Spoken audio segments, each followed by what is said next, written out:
नमस्कार, मैं रंजीत चौहान। आप देख रहे हैं ओनली न्यूज़ नेशन। इस वक्त की सबसे बड़ी खबर आ रही है अमरनाथ से। अमरनाथ में कुदरत का कहर टूटा है और कुदरत का कहर टूटने से कई लोगों की मौत हो गई है। कई टेंट तंबू पानी में बह गए हैं। वहाँ पर सैलाब आ गया है। कुछ साल पहले आपने उत्तराखंड के कहर के बारे में सुना था। उत्तराखंड में भी बादल फटा था जिसमें कई सैकड़ों लोग मारे गए थे। ऐसा ही मंजर फिर से एक बार अमरनाथ में देखने को मिला है।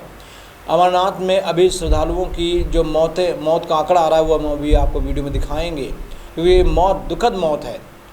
हमारे देश के श्रद्धालु अमरनाथ यात्रा पर गए थे, बाबा बर्फानी का दर्शन करने गए थे, लेकिन इस बीच वो कुदरत के कहर के शिकार हो गए हैं। चलिए मैं पूरी खबर आपको दिखाता हूँ और पूरी लाइव अपडेट आपको देता हूँ कि क्या क्या वहाँ पर हो रहा है। अमरनाथ यात्रा के पास बादल फटने से तबाही मच गई है। अब तक 15 लोगों की मौत हो चुकी है और 60 लोग लापता हैं। आइए आपको दिखाते हैं 10 बड़े अपडेट। दक्षिण कश्मीर में स्थित पवित्र अमरनाथ गुफा के पास शुक्रवार शाम को बादल फटने से आई आकस्मिक बाढ़ से कम 15 लोगों की मौत हो गई है, जबकि कई घायल हो गए हैं। 50-60 लोगों के लापता होने की आशंका जताई जा रही है। मीडिया रिपोर्ट्स के मुताबिक 60 लोग लापता हैं। अमरनाथ गुफा के पास और पंचतरणी में 2 से 3 हज़ार लोगों के फंसे होने की सूचना है। आइए जानते हैं इस घटना के 10 जरूरी अपडेट। अस्थायी रूप से रुकी है यात्रा। हादसे की वजह से अमरनाथ यात्रा निलंबित कर दी गई है। न्यूज़ एजेंसी के अनुसार यात्रा बहाल करने का निर्णय बचाव अभियान पूरा होने के बाद ही लिया जाएगा। यात्रा फिलहाल दोनों रास्तों बालटाल और पहलगाम से बंद है। बीते 3 जून को ये अमरनाथ यात्रा शुरू हुई थी। राहत और बचाव अभियान जारी है। भारतीय सेना और आईटीबीपी के जवान राहत और बचाव अभियान में जुटे हुए हैं।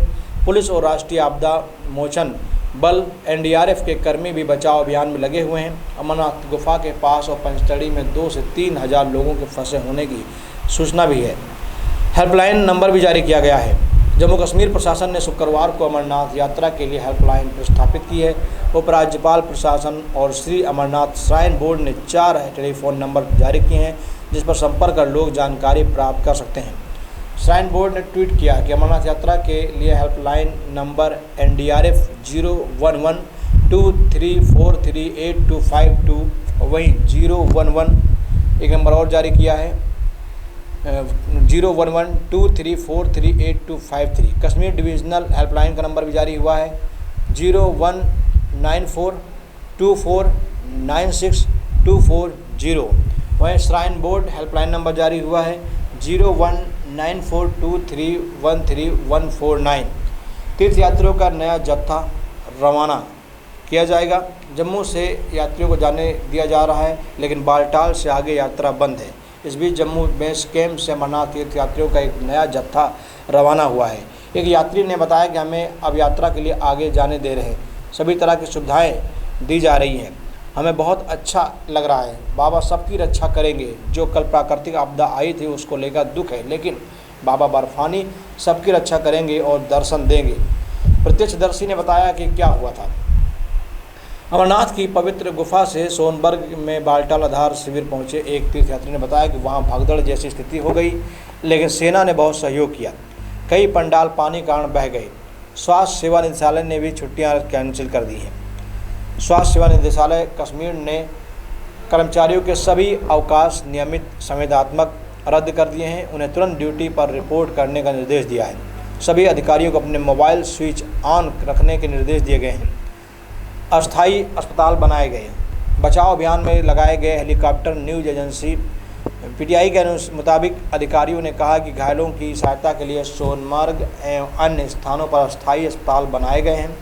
उनके अनुसार दक्षिणी कश्मीर के अनंतनाग, श्रीनगर और दिल्ली में हेल्पलाइन स्थापित की गई है ताकि प्रभावित परिवारों की मदद की जा सके। साथ ही संभागीय आयुक्त कश्मीर के प्रभार में एक समेकित कमान केंद्र स्थापित किया गया है। जम्मू कश्मीर प्रशासन ने बचाव अभियान के लिए उन्नत हल्के हेलीकॉप्टर भी लगाए हैं। PM मोदी ने जताया घटना पर दुख। PM नरेंद्र मोदी ने इस घटना पर दुख जताया है। उन्होंने ट्वीट किया है कि श्री अमरनाथ यात्रा के पास बादल फटने की घटना से दुखी हूँ। शोक संतप्त परिवारों के प्रति संवेदना है। मनोज सिन्हा से बात की है और स्थिति की जानकारी ली है। हादसे पर राष्ट्रपति रामनाथ कोविंद का भी ट्वीट आ गया है। राष्ट्रपति रामनाथ कोविंद ने ट्वीट किया है, शोक संतप्त परिवारों के प्रति मेरी संवेदना है। बचाव एवं राहत कार्य वहां फंसे लोगों की मदद के लिए पूरी गति से चल रहा है। गृह मंत्री अमित शाह ने की राज्यपाल से बात। केंद्रीय गृह मंत्री अमित शाह ने केंद्रीय बलों और जम्मू कश्मीर प्रशासन को निर्देश दिया है कि अमरनाथ गुफा के पास बादल फटने से प्रभावित लोगों को बचाने का कार्य तेजी से किया जाए। शाह ने ट्वीट किया है। ट्वीट कर कहा कि उन्होंने जम्मू कश्मीर के राज्यपाल मनोज सिन्हा से बात करके स्थिति का जायजा भी लिया है। राज्यपाल सिन्हा रख रहे हैं स्थिति पर नज़र। जम्मू कश्मीर का राज्यपाल मनोज सिन्हा ने कहा कि वह स्थिति पर नज़र रख रहे हैं और उन्होंने सभी संबंधित विभागों को तीर्थयात्रियों को आवश्यक सहायता उपलब्ध कराने का भी निर्देश दिया है। साथ ही सभी अधिकारियों को भी निर्देश दिया है कि वो तुरंत ही लोगों की सुरक्षा के लिए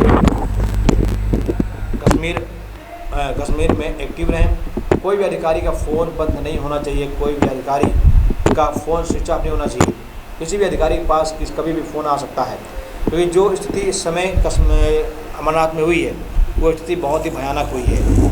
अचानक चीखते लोग और बहता दरिया देखकर लोगों की सांसें थम गई हैं। अभी भी बहुत सारे लोगों के गायब होने की खबर आ रही है। बहुत सारे लोग अभी नहीं मिले हैं। लगभग 15 लोगों की लाशें बरामद हो चुकी हैं और इससे कई गुना लोग अभी भी गायब हैं। बता दें, अमरनाथ की घटना बताया जा रहा है गुफा से मात्र 2 किलोमीटर दूरी पर ये फटा है। मौके से कई वीडियो सामने आए हैं। जिस वक्त बादल फटे उस वक्त 12,000 लोग मौजूद थे। जहां पर बादल फटा है वहां 12,000 लोग मौजूद थे। अमरनाथ गुफा के पास बादल फटने की खबर सामने आ रही है। बताया जा रहा है गुफा से 2 किलोमीटर दूर ये बादल फटा है। बादल फटने से सैलाब आ गया है। टेंटों के बीच सैलाब बहने लगा है। दृश्य इतना खौफनाक था कि श्रद्धालुओं के बीच हाहाकार मच गया और मौके पर एनडीआरएफ एसडीआरएफ की टीम भी पहुंच गई है और लोगों को रेस्क्यू भी किया जा रहा है। स्थिति इतनी भयानक थी कि अचानक किसी को समझ में नहीं आया कि क्या हुआ। किसी को समझ नहीं आ रहा था कि आखिर अचानक क्या हुआ, क्योंकि ये कुदरत का कहर है साहब। कुदरत का कहर जब भी टूटता है तो अचानक ही टूटता है। उत्तराखंड में इससे पहले आपने देखा होगा, लगभग कई सालों पहले की बात है, जब उत्तराखंड में बादल फटा था। महीनों तक रेस्क्यू टीमें लगी रही। लगभग 300-400 लोग मारे गए थे। मेरे पास अभी आंकड़ा नहीं, लेकिन मैं बता सकता हूँ कि इतने लगभग लोग मारे गए थे और कई हज़ार लोग घायल हुए थे। महीनों भर के बाद लोगों की लाशें बरामद हो रही थी। सड़ी गली लाशें रेस्क्यू टीम को मिल रही थी। तो उस समय सरकार तत्कालीन कांग्रेस की सरकार थी। कांग्रेस की सरकार ने अलग रेस्क्यू अभियान चलाया था, लेकिन रेस्क्यू अभियान चलाने में बहुत देर कर दी थी। जब तक रेस्क्यू अभियान चला तब तक कई लोगों के बहने की खबर आ गई थी। लेकिन अब जो बादल फटा है कल कश्मीर में, तुरंत ही भारतीय सरकार ने, भारतीय सेना ने मोर्चा संभाल लिया है और लोगों को बचाना शुरू कर दिया है। इसलिए तबाही का मंजर थोड़ा सा कम हुआ है। मेरा निवेदन है कि इस वीडियो को आप सबसे करें। बहुत बहुत धन्यवाद।